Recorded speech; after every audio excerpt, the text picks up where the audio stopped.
everyone, I'm Sky, and today I'll be sharing some fun facts and excellent tips about the TI-nspire calculator that can make your experience more efficient and enjoyable. Here we can add graphs.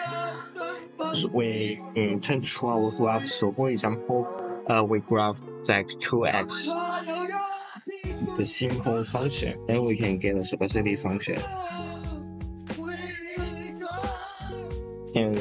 And we can do it to cancel it by our mouse. And after that, we take another example like, and we will add a graph like,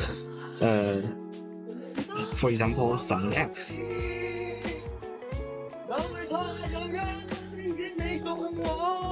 So we can get a specific function of sin x. That's a kind of example. So after that, you can see that I can grab a picture. Let's dive into some tools and features that are not widely known but can really enhance your experience with this calculator. From graphing images to customizing the interface. These tips will make you using the TI-nspire both fun and functional. And that's it.